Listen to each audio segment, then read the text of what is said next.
good morning, everyone, and thanks so much for joining us on Facebook Live on Pregnancy Magazine's Facebook page.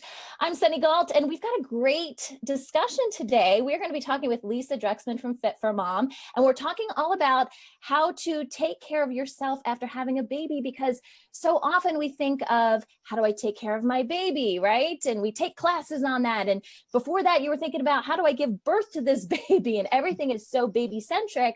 And sometimes we forget to take care of ourselves. But we all know that if we're not feeling good, if we're not feeling up to something, we're probably not going to do that good of job in whatever we're focused on, right? Including taking care of our children. So it's so important after having a baby to really focus in on mom as much as possible, have the people around you focus in on you and love on you so you can take care of that beautiful baby. So let's meet Lisa. If you guys haven't met Lisa before, Lisa Druxman, Fit for Mom. Lisa, tell us a little bit more about yourself. I am the founder of Fit for Mom, which originally started as stroller strides almost 17 years ago. And as my kids grew up, the programs grew up. We added Fit for Baby, which is our prenatal program. We added Body Back, which is our high intensity transformational program. And we still have stroller strides. And we are a franchise. We're the largest fitness program for moms across the country. We have almost 300 franchisees and almost 2,000 class locations nationwide. And we are all about everything that you just said. We are all about the mom. We are about mom taking care of herself, and our why is giving women the strength in motherhood. Okay, so let's go ahead and dive into this a little bit. For those of you that want more content than what we're talking about today, we at Pregnancy Magazine, we have a downloadable that you can check out. So we're going to post that link in the comment section here right below this video, so you can check that out. It's just more helpful tips to help you right after having a baby, simple things that you can do around the house just to kind of clear your mind, and it's a little takeaway from today's video. So we mentioned, Lisa and I were talking before the show, that Acog, if you guys are familiar with Acog. So let's see if I can get this right, American College of Obstetricians and Gynecologists. Did I get that right, Lisa? That is correct. Sometimes mommy brain, you never know. So Acog has changed some of their recommendations for postpartum care, which is a pretty big deal, right? That's a big deal. Yes, a huge deal. And I'm really glad that we're seeing this happen right now, because like I said at the start, sometimes we forget that mom needs more care than just, okay, you had your baby and you're out the door. Now it's all about the baby. And so they've made some changes to it. And one of the big things, if you can Google it and read all about it. But one of the big things is, we know we have that 6-week appointment after having a baby. And, sometimes after that, that's really all the care mom really gets, unless there's a major, major problem and people have to intercede and really help diagnose something. So what Acog is pretty much saying now is, hey, let's cut that in half. Let's go back to about 3 weeks postpartum. Let's talk to moms at that point, and let's see if she needs additional care past that. Really thinking about this as a more, I think, comprehensive approach to postpartum care. So, knowing that, Lisa, what are your thoughts about some of these changes that Acog is recommending? It's some of the best news in the history of me following Acog in the last 17 years. I mean, we've made so much progress. We've made progress in knowing that pregnancy is not a state of sickness. We've made progress in realizing that exercise is good for mom and good for baby, but we have not made a lot of progress in postpartum care. And it is not just psychological care, but physical care that I'm super concerned about, and something that we are very aware about at Fit for Mom. So I'm so glad they're starting at 3 weeks, but more than that, I'm so excited that they're going to continue beyond. And again, to me, it's comprehensive care that's needed for the moms. And so I really can't wait to see how this rolls out. I'm hoping that we're talking about psychological care, because we still have 1 out of 4 moms experiencing postpartum blues. We are only now starting the conversation about pelvic floor rehabilitation. I mean, the reality is many women lose all of their pelvic floor elasticity and strength, and then never do anything to restore it. And then you meet women 20 years later who are still having leakage and having dysfunction. And there are things that we know we can do now. There are actual pelvic floor physical therapists that can help moms recover from childbirth. So again, I'm really hoping that the postpartum care goes beyond just the OBGYN, and that they really have quite a network of people to support moms in motherhood. Well, let's go ahead and, talk about some ways that moms can, help themselves basically after having a baby. And we've kind of broken this down into a few different categories: mind, fitness, and food. So Lisa, let's start with mind. I'm going to go down our list Yeah. here. One of the first things is to get out of the house, which seems like such a simple task, but not so much. Well, if you have ever been a new mom, you know that it is not so simple to get out of the house, but it really is important. When I first started Stroller Strides, I was getting letters from all over the country from women who literally didn't leave their house practically for 6 weeks. And one of the best things that you can do is get outside. It doesn't even have to be for exercise, but just get fresh air, get outside, take a shower. Like, you don't have to get all dolled up, but take a shower and get outside. I think that is really important to kind of just enter yourself back into the real world a little bit. And when you get outside, one of the things that I hope you do is, and this is one of the important things for the mind, is to connect. We as moms, as women, need human connection. And I honestly think that is one of the number one reasons why Stroller Strides has taken off across the country, is because not all women are looking to get back in shape, but all of us need support. All of us need a village. And you think about other cultures where, I know other cultures where when we have a baby, when a woman has a baby, that the entire village supports her and extended family supports her. We don't have that here in America. Like, maybe your spouse will be there for a week or two. Maybe you've got a mother-in-law who helps you for a week or two. I don't know about you, but it was at 2 weeks when they all left that I was at my worst. That was scared. The honeymoon period ended and I was sleep deprived. And that was when I had so many questions about sleeping and nursing and my body. And to have a village of other women who have been there or are going through it is really, really super important. Yeah, I remember after my first son was born, so I have 4 kids. My oldest is now 7, and my parents live far away. They live in Ohio, and I'm out here in California. And they left, and I was like, what do I do now? Like, I seriously was having an anxiety attack about my husband's going back to work. Well, he was already, I guess, back to work, but I still had my parents, both sets of parents here. And I was like, what do I do now? And that can be so overwhelming. And yeah. The whole thing is overwhelming. And I think that we put on this just a mom and that all I have to do is take care of this baby, but it is a lot. I remember shortly after that 2-week period when everybody left, I'm like, I'm going to make a nice dinner for my husband when he gets home from work. And I literally, he came home and I was like crying and he's like, what's wrong? I'm like, I couldn't even make dinner. And I think that you have to really realize that that first year of motherhood is a little bit more about survival and what can you delegate? What can I think that we just are trying to be such power moms, super moms. Don't try to do all the things. What's most important to you, and delegate to your spouse or to friends or family. Like, can you pick something up for me when you go to Target? Like, don't overextend yourself. See what you can have other people help you with. Maybe for a short time, order a meal service. Like, do whatever you can to lighten your own load, because it is overwhelming. You are taking on the biggest, most important role of your life at your most exhausted and weakest time physically for your body. And so I think that we really need to give ourselves the credit for what we're going through. And the hardest thing is sleep. I mean, I think I would have kept having babies if it wasn't for the sleep deprivation. Yeah. And true. I know everybody says like, nap when your baby's napping. But, I remember I was like, no, I got to clean my house because it's a mess. And that's where I'm talking about delegating. Like, can you get somebody to clean your house? Can you maybe lower your standards just a tiny bit, because it is the sleep that is so hard. Can you set yourself up with your spouse, if you have one, to at least give you a 5-hour chunk of sleep? 5 hours. Like, that's out, and you won't be able to do that all the time, but as much as is possible, that is one of the biggest things that's going to help your mental state. Yeah. I find even now that my kids are a little bit older, when I'm able to follow their schedule a little bit more closely, I'm more happy. Like, they have a much more relaxed life. Obviously, they're like ages 7 through 4 or whatever than I do. And I find that when I do try to adapt their schedule, like, we're all a little bit more happy, Yes. And so it starts right when your baby, I remember some of those days when I only had one kid, and I did take that advice sometimes. I won't say I did it all the time, but sometimes I would just be able able to lay down and nap with him. And then we were both refreshed and, you know, as much as you can be when you've got a little kid, right?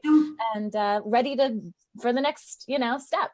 We have to be realistic that, you know, most of us going to motherhood, like expecting it to be this beautiful time of our life, expecting it to be so full of joy, and we're so grateful if we have a healthy baby. But there is an overwhelming cloud and guilt if you are not enjoying yourself, if you are not feeling a connection to your baby. Like, these are all real things. And so I want moms to talk about it more. And that's why the connection to other moms is so important. Like, be real. Say, I'm really struggling. Be real with your spouse or your partner if you are really struggling, if you're feeling really dark. It is absolutely amazing what the hormones can do and what a lot of women who have never experienced depression can go through. And it can hit you anytime in that first year after having a baby. And so I don't want women to deny themselves how they are really feeling. We can focus on connection. We can focus on getting outside, on exercise. All of these things will help. But I also want moms to get the support and have somebody to talk to if they are not feeling as well as they feel like they should be. You talk a little bit about having a mommy timeout. What does that mean? What can that look like? What do you think would work? You know, it's so funny. Timeout has such like a negative stigma. Like, we give our kids a timeout when they're bad. But I think that if women could just take a 10-minute mommy timeout every single day, and what that could be is just maybe just closing your eyes. It could be meditating. It could be that you take a bath, like 10 minutes just for yourself, not to get something done, but to do something that's actually going to recharge you, reconnect you with your purpose, your values, yourself. Because we're so busy like taking care of all the things, that sometimes we kind of lose track of ourselves. And that's actually a very big part of motherhood, is you lose who you thought you were based on your career or how you handled your home and how you handled your relationships. Everything changes with motherhood. And I think by taking just a little time out each day, whether it's when your baby is napping, having your spouse watch the baby for 10 minutes, like, it's just 10 minutes. Do something each day that's going to help you reconnect to you. So let's talk about fitness. Let's transition. That was kind of the mind section of things.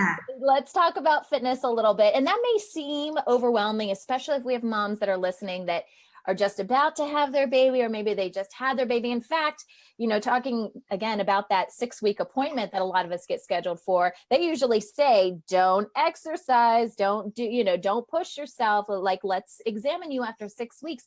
So when they're in that in-between period, we're not talking about losing baby weight. That's not what this is about. You know, this is about, you know, just being healthy overall and keeping everything, you know, your body feeling good. So what can we do? Tell us a little bit about fitness shortly after having a baby. Well, first of all, if anybody is watching or listening right now that's pregnant, I'm hoping that you exercise throughout your pregnancy, because it is one of the best things that you can do for your baby and for yourself.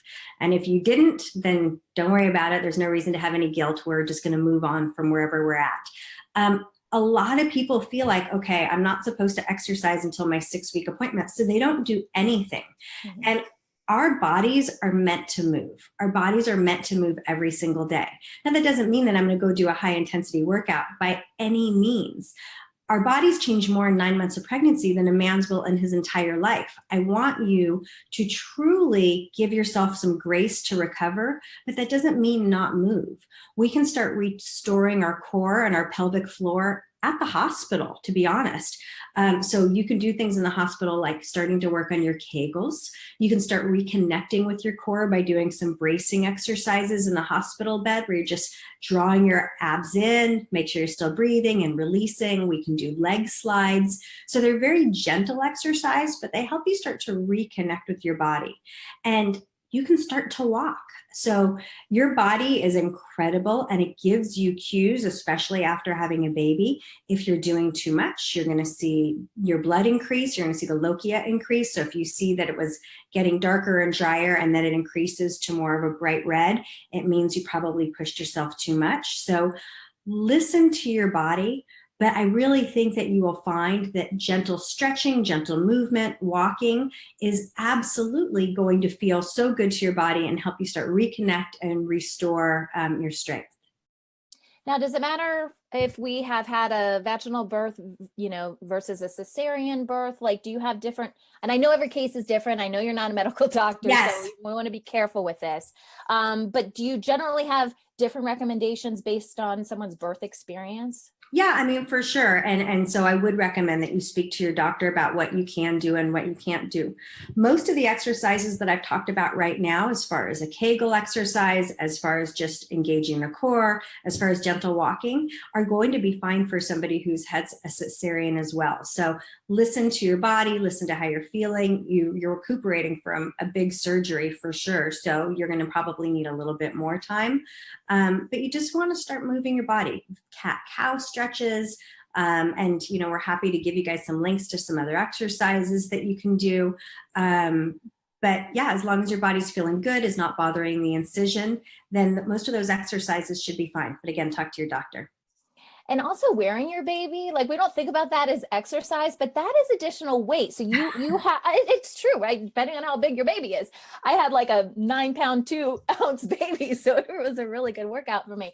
But wearing, just doing daily stuff around the house, again, depending, I had some C-sections and stuff like that too. So you do have to be mindful of certain things, but that can burn some calories too. And it's obviously great for bonding with your baby at the same time. Yes. I mean, as a fitness professional, one of the greatest, toughest workouts I've ever done is when I wear a weighted vest. Yeah. Okay. And because it adds more weight to your body, which makes it harder to move. So if you wear your baby as a weight, then you are going to be actually strengthening your body and working on just basic movements are going to be able to give you more of a workout. What I do want to say, if you do a lot of carrying of your baby, which I did, my baby was attached to me all the time, is use it as an opportunity to really work on your posture. So make sure your head is back.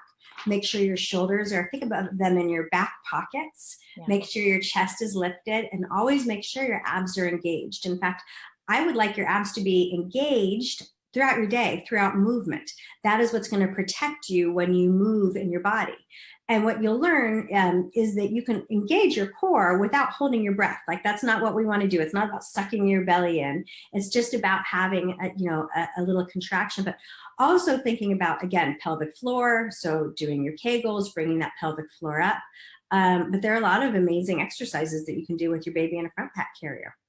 And if you guys are listening, if you're watching live and there's some things that you do, maybe you just had your baby recently, or heck, you could have had your baby a long time ago, but there's some good exercises and things that you did to kind of help with this process, go ahead and add it in our comment section, because, hey, it could help someone else out there that recently had their baby. So those are some good fitness ideas. Let's move on to food. Okay. Which I have a love-hate relationship, as you know, Lisa, with food. I love food and I hate to not eat the foods that I love. Yes. But let's talk about really what your body needs. And I love that saying, thinking about food as fuel for your body, and, you're going to feel better, if you eat foods that are going to help fuel your body, especially like you said, because our bodies have just changed so much in the last 9+ months.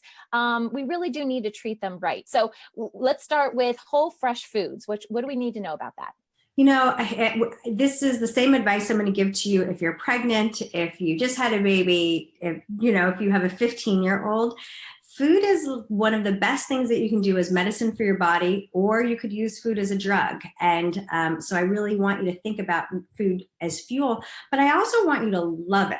And I think there are lots of ways for you to find that when you start to realize how good you feel when you eat whole, fresh, good foods, you will start to love it. You'll start to be attracted to it. I want you to start paying attention to how you're eating and how you feel afterwards. So, if you're craving mac and cheese or something processed, okay, so eat it, but really, really key into how you feel after that meal. Like, I love a glass of wine at night, but I don't sleep well when I have my wine. So I'm starting to get more, not all the way, but like more of a negative association to it, because I'm very cued into that. I don't sleep well. I don't feel so good.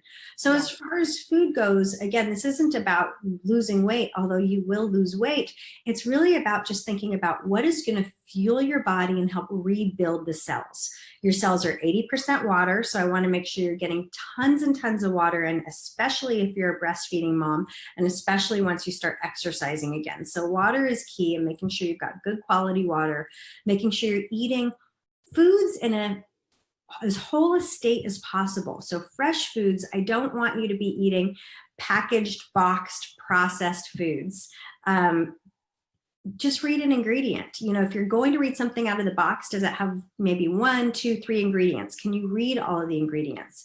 But if it has tons of ingredients and it has high fructose corn syrup and all kinds of other things, it's just not going to help you repair your body. And that's really what you want to think about. If you want your body as energized as possible, healing as much as possible, regaining strength, regaining muscle, good for your skin, we need to eat foods as close as we can to their natural state. And there's never been a better time to eat like that, because there are so many great recipes out there and programs out there to teach you how to cook healthy. And we have access to foods that we never had access before, you know, in terms of like, you know, you used to not be able to get an avocado in certain places, you know. Yeah. But it's also a really hard time to eat healthy, because there's never been so much availability of boxed processed foods. So I would say, as much as you can, do a kitchen detox and get that stuff out. Here's a way to think about it. Eat as you one day want your children to eat. Ooh. Really think about that. Eat how you want your kids to eat. Do you want your kids drinking soda? Do you want your kids eating Cheez-Its? Or I won't mention any other brand names, but do you want your kids eating those foods? And I know that I don't. And so this is one of the best gifts of motherhood, is for you to model the behavior that you one day want your kids to have. Yeah.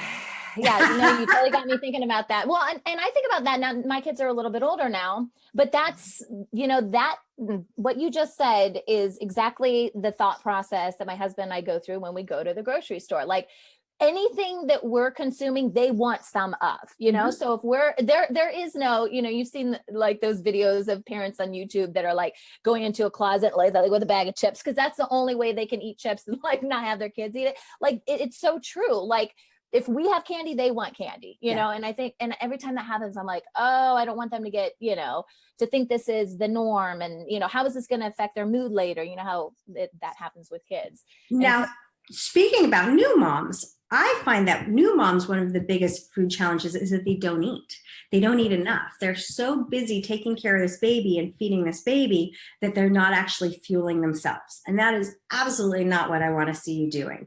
You should not feel hungry, and you never want to get to a point that you're feeling starving. So at every single meal, I'm hoping you get something with your vegetables in. I'm hoping you get some good protein in. I hope you get some healthy fats in at every single meal. So whether that is avocado or MCT oil or coconut oil, like, those fats will help you keep your blood sugar even, and it's going to help keep you feeling full and more satisfied. So make sure that you're eating frequently enough, not snacking and grazing all day long, but just making sure that you're really nourishing your body. And that's what it's about. Yeah. And for those of you who, I don't know, this sounds a little bit overwhelming, because after I had a baby, I was pretty overwhelmed with everything. Yeah. We did mention earlier, we won't mention specific companies. There's a million out there, but those companies that do kind of you cook the meals, but everything's delivered in a box. Like, a lot of those are very organic, natural, all that good stuff. So if you're thinking, oh my gosh, I can't even imagine going to the store, telling my husband or telling a friend, whoever's helping me out, go to the store, but only get this kind of food, like, that can be very overwhelming. And even if it's for a short period of time to help kind of get you on the right track, something like that may be totally worth your while. That might be, if you haven't done your baby register yet, that might be what you can ask for. Totally. That's a fantastic idea. I would ask for a housekeeper. I'd ask for someone to clean my house, and I would ask for meal services. That's the best gift ever. You must have some friends that have a lot of money. I just one session. They can chip in on getting my house cleaned one time. You mentioned breastfeeding. So I want to go back to that really quickly, because that is something that we have to consider. So for the moms out there that are breastfeeding their babies and, you know, trying to keep up with all this nutrition, how much are we talking about? How much do they need to consume calorie wise in order to keep up with the production of breast milk? Well, I think it's an extra 300 calories a day that you need. again, you're no longer, that eating for two wasn't really true when you're pregnant, and it's not really now, but you are burning more calories. And again, you do have to take into consideration whether or not you're also exercising once you're cleared for exercise. But really keep listening to your body. I don't think you have to be actually counting calories. I don't think that's necessary. I think it's just necessary that you find food that's going to fuel your body and that you feel good. So we talked a lot about foods that are good for you, but sometimes it's easier to focus on the foods that we should be avoiding, right? So let's kind of go through some of those. We've probably heard this before, but we now have mommy brain, some of us, so let's review. Sugar, alcohol, caffeine, artificial preservatives. What else is artificial colors, anything artificial. If it's made in a factory, then it concerns me. Think about foods that you can actually make in your kitchen. So if you feel like this is a small enough company that they made it in a kitchen, then that would work. If you could make it in a kitchen, that would work. But if it has to be made in a factory with lots of chemicals and preservatives, that would certainly concern me. I would stay away from high fructose corn syrup. I would stay away from foods that have GMOs. We just don't know how it's going to impact our body. So eat foods as close to the source as possible, eat foods that are as natural as possible. Again, just really watch the sugars. It is those, when you're exhausted, you crave sugar, okay? You crave carbohydrates because you feel like that's going to give you a boost of energy. But the only thing that does, it gives you a momentary boost, and it actually takes you lower than before. And then you're on this cycle of, okay, I need another carbohydrate, or I need a cup of coffee. And that's the up and down. And again, this advice goes to anybody that I'm speaking to of any age, any level of parenthood. This is just for everyone, is you just want to keep your blood sugar as stable as possible throughout the day. So your body knows that it can depend, that it's going to get fueled when it needs to. You don't get to the point of feeling famished. And that when you feed yourself, you're going to feed yourself. I'd love to see as many whole green foods as possible. Really getting your vegetables in, high fiber, super important. Lots of fresh fruit, lots of fresh foods, good protein. All right. Very good. Hey, we got through our list today. We talked about mind, fitness, and food. And, if this video helped you guys, share with some other moms out there, because we could all use a quick reminder. Before we go, Lisa, tell us a little bit about what you're working on at Fit for Moms, some of the good stuff. So this is really a passion project for us, this concept of new mom nurture. And so we created a new program that we're so proud of and we're so excited about, and it will be launching at the end of May, and it's called Mama Well, and it is for pregnancy and for brand new moms. And so it is the only program that's available that is taking care of your fitness, it's taking care of your nutrition, and it's also taking care of that mind part. And we have brought together some of the top experts in nutrition, in fitness, and also in just honestly vaginal care and making sure that we are taking care of that part of our body during pregnancy and after. And there's a whole postpartum care section, because I don't think that it needs to be as hard as it is. I think that if moms were better prepared, again, mentally, for this is what's going to happen, this is how your body's going to feel, here are some things that you can do. Those are the things we don't get answers to. You set us up beautifully at the beginning of this show to talk about that everything is focused on the baby, and that's awesome. But know what? We have to learn how to take care of our own body. And so we're really excited about that. It's called Mama Well. It launches at the end of May. If you go to our Facebook page, the Fit for Mom Facebook page, just send us a message if you want to be put on the wait list for that. Happy to get you some more information. It's a digital program. You can do it at any stage of your pregnancy or postpartum. All right. And how can people connect with you, Lisa, if they want to look you up after watching? I'm Lisa Druxman on all the things, on Twitter, on Facebook, on Instagram. I'm most active on Facebook and Instagram. And so, yeah, just find me at Lisa Druxman. All right. And we do have that downloadable that I was telling you guys about at the beginning of our conversation today. So it's a PDF. All you have to do is click that link. It's in the comment section. It is the Smart Mom's Handbook to Maternal Bliss. And we're going to give you 15 rules to live by. And this is kind of a compilation different things that moms have recommended. And so there's 15 different rules that can really help you out to go along with some of the stuff that we've talked about today. So again, Lisa, thanks so much for being with us today. It was great chatting with you, seeing you again. And again, if you love this video, share it with another mom that you know so we can help them out as well. Thanks, Lisa. Thanks.